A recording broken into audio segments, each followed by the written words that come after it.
તો વિદ્યાર્થી મિત્રો, ધોરણ 9 વિષય ગણિત પ્રકરણ 8 ચતુષ્કોણમાં સ્વાધ્યાય 8.1 માં આપણે દાખલા નંબર 5 આજે જોવાના છે. ચાલો શરૂઆત કરીએ. પહેલા તો રકમ વાંચીએ કે સમાંતર બાજુ ચતુષ્કોણ ABCD માં વિકર્ણ BD પર બે બિંદુઓ P અને Q એવા લીધા છે કે જેથી DP બરાબર BQ થાય. તો સાબિત કરો કે ત્રિકોણ APD એકરૂપ ત્રિકોણ CQB. બીજું છે AP બરાબર CQ સાબિત કરવાની છે, બે બાજુ સરખી. ત્રીજું છે ત્રિકોણ AQB એકરૂપ ત્રિકોણ CPD. ચોથું છે બે બાજુઓ સાબિત કરવાની છે સરખી, AQ બરાબર CP. અને પાંચમું અને આપણે છેલ્લું છે આ વિધેય પરિણામ કે APCQ સમાંતર બાજુ ચતુષ્કોણ છે. સૌપ્રથમ તો આપણે ચતુષ્કોણને નામ આપી દઈએ. A B C અને D. ત્યાર પછી આપણે વિકર્ણ BD દોરીશું મિત્રો. તમે જોઈ શકો છો વિદ્યાર્થી મિત્રો કે આપણે અહીંયા વિકર્ણ BD દોરી દીધો છે. હવે અહીંયા એવું કીધું છે કે વિકર્ણ BD પર બે બિંદુઓ P અને Q એવા લીધા છે કે જેથી DP બરાબર BQ થાય. બે બિંદુઓ અહીંયા એવા લેવાના છે કે DP બરાબર DQ થાય. તો આપણે બે બિંદુઓ અહીંયા એવા લઈ લઈએ, સરખા અંતર લેવાના છે વિકર્ણ પર. ધારો કે આપણે એક સરખું અંતર અહીંયાથી લઈ લઈએ, ત્યાર પછી એટલું સરખું અંતર અહીંયા લઈ લઈએ. ઓકે, હવે બે બિંદુઓ આપણે લેવાના છે P અને Q લેવાના છે. તો ચાલો એ લઈ લઈએ. P અને Q એટલે કે DP થવું જોઈએ તો P બિંદુ અહીંયા આવશે મિત્રો, અને BQ થવું જોઈએ તો Q બિંદુ અહીંયા આવશે. હવે શું કરવાનું છે? P ને A સાથે જોડો, A ને Q સાથે જોડો, P ને C સાથે જોડો, C ને Q સાથે જોડો, જેથી આપણો ચતુષ્કોણ બની જશે. હવે આપણે જોડી દઈએ છીએ. તો આપણે લઈ લીધું છે વિદ્યાર્થી મિત્રો, અહીંયા બે P ને A સાથે જોડી દીધું, A ને Q સાથે જોડી દીધું, ત્યાર પછી P ને C સાથે અને C ને Q સાથે, જેથી આપણને અંદર પણ એક ચતુષ્કોણ મળે છે. હવે જે અંદરનો ચતુષ્કોણ છે તે આપણે સમાંતર બાજુ ચતુષ્કોણ સાબિત કરવાનો છે. ચાલો શરૂ કરીશું. પહેલા તો અહીંયા આપણે શું લખીશું? પહેલા તો કે અહીં ચતુષ્કોણ ABCD એ જે આપ્યું છે તે લખવાનું છે. સમાંતર બાજુ ચતુષ્કોણ છે.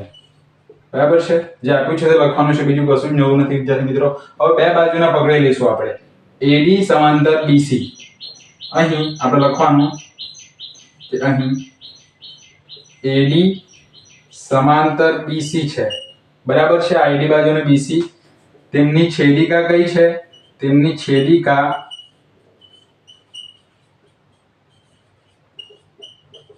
BD છે. બરાબર છે? છેદિકા એમની BD થઈ ગઈ તો આપણને કેવો આકાર મળે? અહીંયા આપણે જોઈએ તો આવો Z જેવો આકાર મળે. તો આ ખૂણો અને આ ખૂણો આપણે સરખા લેવાના છે. એટલે કે આ ખૂણો વિદ્યાર્થી મિત્રો અને આ ખૂણો. બરાબર છે? તો ખૂણો ADB બરાબર છે, અહીંયા B બિંદુ છે માટે ખૂણો ADB બરાબર ખૂણો કયો લેવાનો છે? એને સંગત યુગ્મકોણનો ખૂણો આ, એટલે ખૂણો CBD માટે ખૂણો CBD કૌંસમાં લખી દઈશું. કેવા ખૂણા છે વિદ્યાર્થી મિત્રો? યુગ્મકોણના છે. બરાબર છે? હવે તે જ રીતે વિદ્યાર્થી મિત્રો હવે આપણે અહીંયા ADB છે, ADB છે તો ADP પણ હું લખી શકું, કારણ કે ખૂણો તો એ જ રહેવાનો છે ને, એટલે P બિંદુ પાસે હું અટકાવી દઈશ હવે આ ખૂણાને, માટે ADP લખી દઉં અહીંયા સુધી. ત્યાર પછી તે જ રીતે CBD હતો તો CBQ પાસે આપણે અટકાવી દઈએ, કારણ કે ખૂણાનું માપ તો એ જ રહેવાનું છે, માટે CBQ. આને સમીકરણ 1 આપી દઈએ. તે જ રીતે વિદ્યાર્થી મિત્રો હવે AD સમાંતર BC લીધું છે, હવે AB સમાંતર CD લેવાનું છે. તો લખીશું હવે અહીં AB સમાંતર DC અને તેમની છેદિકા કઈ થશે મિત્રો? એ થવાની BD છે. બરાબર છે?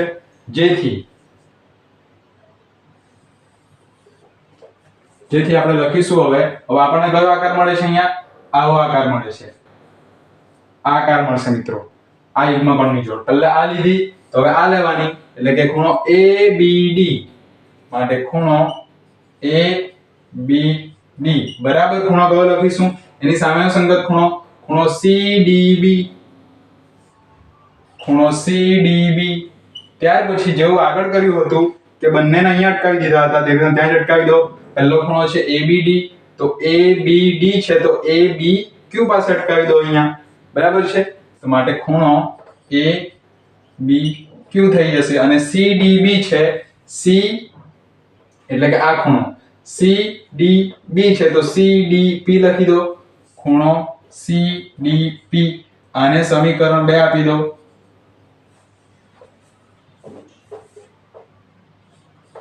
ચાલો આટલું સમજ પડી છે વિદ્યાર્થી મિત્રો બે સામસામેની બાજુને સમાંતર છે તેને અનુરૂપ આપણે ખૂણાઓ સરખા યુગ્મકોણની જોડ બનાવી છે અહીંયા લખી દેવાનું યુગ્મકોણ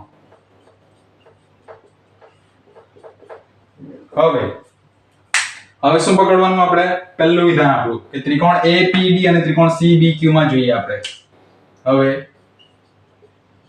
ત્રિકોણ APD અને ત્રિકોણ CQB માં ધ્યાનથી તમારે જોવાનું છે APD પછી CQB હવે APD માં તમે ધ્યાનથી જો વિદ્યાર્થી મિત્રો આપણે ખૂણો લીધો ખૂણો ADP લીધો આ દેખાય છે ખૂણો APD ક્યાં દેખાય છે આપણને હા APD આપણને દેખાશે ક્યાં દેખાશે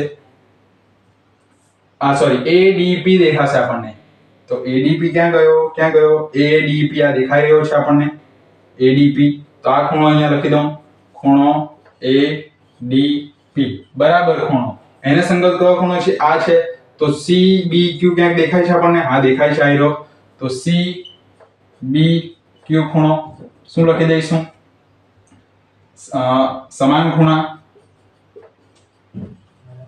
બરાબર છે ત્યાર પછી વિદ્યાર્થી મિત્રો આપણને ખબર છે બીજી બે વસ્તુઓ લેવાની છે જેથી આપણા બંને ત્રિકોણ એકરૂપ થઈ જશે હવે આપણે શું લઈશું ખૂણો નહીં લઈએ હવે આપણે બાજુ લઈએ ત્રિકોણ APD છે ને તો આપણે ત્રિકોણ AD સમાંતર BC હતું તો બે બાજુ સરખી થશે માટે AD બરાબર BC અહીંયા કૌંસમાં લખવાનું સમાંતર બાજુ ચતુષ્કોણ માટે હું ચ લખું છું નહીં સરખી બાજુ સમાન બાજુ સામસામેની બાજુ સામેની બાજુ થશે જે સરખી થવાની છે બરાબર છે હવે એક અંગ કયું બાકી રહેશે મિત્રો જે આપણને પક્ષમાં જ આપ્યું છે કે DP બરાબર BQ DP બરાબર BQ ત્રિકોણની ત્રીજી બાજુ થઈ ગઈ માટે DP બરાબર BQ પક્ષ લખી દેવાનું 3 3 સરસ સારી થઈ બાખુબા માટે લખી દેવાનું આપણે બે ત્રિકોણ માટે કે ત્રિકોણ APD એકરૂપ ત્રિકોણ કયો થશે ખૂણો ત્રિકોણ ત્રિકોણ લખવાનો છે CQB આને કઈ શરત અનુસાર લખ્યું આપણે બાખુબા માટે બાખુબા લખવું બાખુબા આને પરિણામ 1 આપી દો એટલે પહેલું સાબિત થઈ ગયું આપણું બીજું શું છે AP બરાબર CQ સાબિત કરવાનું છે તો AP બરાબર CQ હું ડાયરેક્ટ લખીશ માટે AP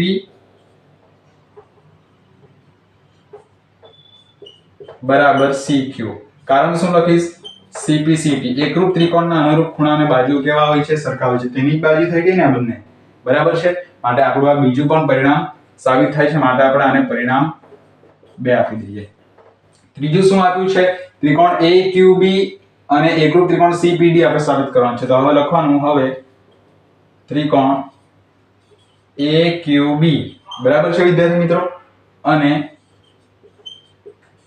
ત્રિકોણ CPD માં આપણે જોવાનું છે AQB એટલે AQB આ ત્રિકોણ અને CPD એટલે CPD આ ત્રિકોણ તો તેમાં પહેલા જ આપણને AB સમાંતર CD બાજુ દેખાઈ રહી છે ત્યાર પછી ખૂણો આપણને સરખો દેખાઈ રહ્યો છે બંનેમાં આ ખૂણો તો કયો ખૂણો થશે ખૂણો ABQ થશે ABQ આપણને ક્યાં દેખાય છે આ દેખાય છે આ રહ્યો તો માટે લખી દો ખૂણો ABQ બરાબર એને સંગત કયો ખૂણો CPD થશે આ ત્રિકોણમાં આ ખૂણો તો આ ત્રિકોણમાં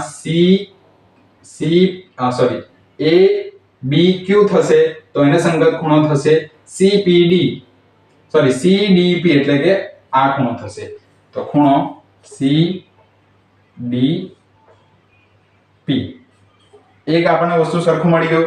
ત્યાર પછી આપણે અહીંયા જોઈએ તો આપણને DP બરાબર શું આપી દીધું છે પાછું અહીંયા BQ, પણ એ લેવાનું નથી. હવે આપણે એક સમાંતર બાજુ લખી દઈએ AB અને CD માટે.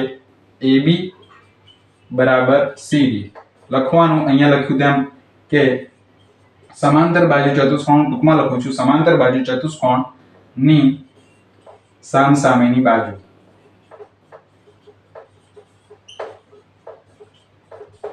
બે વસ્તુ થઈ ગઈ. ત્રીજી વસ્તુ આપણને ઘટે છે તે શું લઈશું આપણે? બોલો જો વિદ્યાર્થી મિત્રો. આપણને અહીંયા દેખાય છે BQ બરાબર DP.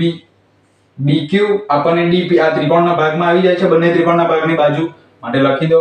માટે આ જ લખવાનું છે, પક્ષમાં આપ્યું છે તે BQ બરાબર DP. પક્ષમાં આપ્યું છે તો પક્ષમાં લખવું. માટે વિદ્યાર્થી મિત્રો આપણું સાબિત થઈ ગયું આ ત્રિકોણ પણ. માટે ત્રિકોણ AQB એકરૂપ ત્રિકોણ CPD. શરત કઈ? બા બા બા. પરિણામ કયું? ત્રીજું. ત્રીજું પણ સાબિત થઈ ગયો આપણો ત્રીજો દાખલો. ચોથો બાકી ગયો રહ્યો AQ બરાબર CP, જે મળી ગયો. AQ આ ત્રિકોણની બાજુ છે અને CP આ ત્રિકોણની અનુરૂપ બાજુ છે, માટે લખી દેવાનું AQ બરાબર કઈ બાજુ છે? CP. આપણે લખીશું CP CT. CP CT કારણ લખીશું. આપણું પરિણામ 4 છે. એ પણ સાબિત થઈ ગયું. હવે છેલ્લું બાકી છે કે APCQ સમાંતર બાહુ ચતુષ્કોણ છે. હવે તમારે ધ્યાન આપવાનું છે વિદ્યાર્થી મિત્રો. અહીંયા શું જોવાનું છે? અહીંયા આપણે આ વચ્ચેનો ચતુષ્કોણ છે તે સમાંતર બાહુ ચતુષ્કોણ સાબિત કરવાનો છે. થઈ ગયો છે વિદ્યાર્થી મિત્રો. અહીંયા આપણી નજરની સામે જ છે. અહીંયા આપણને એક બાજુ આપી છે AP બરાબર CQ આપ્યું છે. AP બરાબર CQ આપ્યું છે તો આપણે લખીશું અહીં તે કયા પરિણામ છે? પરિણામ 2 ઉપરથી. અને બીજું આપણને આપ્યું છે AQ બરાબર CP.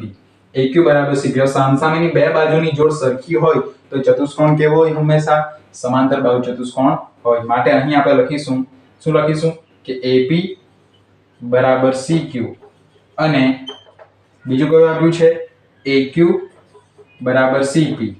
અને આપણે લખીશું કે જૂના સિલેબસમાં વિદ્યાર્થી મિત્રો પ્રમેય 8.8 હતો. પ્રમેય 8.8 પરથી સમાંતર બાહુ ચતુષ્કોણની કોઈ પણ એક જોડ સમાંતર હોય ને તો તે સમાંતર બાહુ ચતુષ્કોણ હોય છે. એ આપણે અહીંયા જૂનું નથી લખતા, પણ આપણે આ બે પરિણામ ઉપરથી લખી શકીએ છીએ કે આના ઉપરથી આપણે સાબિત કરી શકીએ. BC પરથી કહી શકાય કે ચતુષ્કોણ APCQ એ સમાંતર બાજુ ચતુષ્કોણ છે. તમને દેખાઈ રહ્યું છે વિદ્યાર્થી મિત્રો? જો AP બરાબર CQ છે, AP બરાબર CQ છે, સામસામેની એક જોડ સરખી થઈ. ત્યાર પછી અહીંયા આપ્યું છે ક્યાં આપ્યું છે? AQ બરાબર CP પણ આપ્યું છે, AQ બરાબર CP પણ આપ્યું છે. તો સામસામેની બે બાજુ સરખી થઈ તો આપણે સમાંતર બાહુ ચતુષ્કોણ જ કહેવાય. તમે એમ પણ લખી શકો કે આ બે બાજુઓના સમાંતર હોવાથી, એકબીજાની સામસામેની બાજુ જોડ સરખી હોવાથી ચતુષ્કોણ APCQ એ સમાંતર બાહુ ચતુષ્કોણ છે. આપણો દાખલો નંબર 5 અહીંયા મિત્રો પૂર્ણ થાય છે.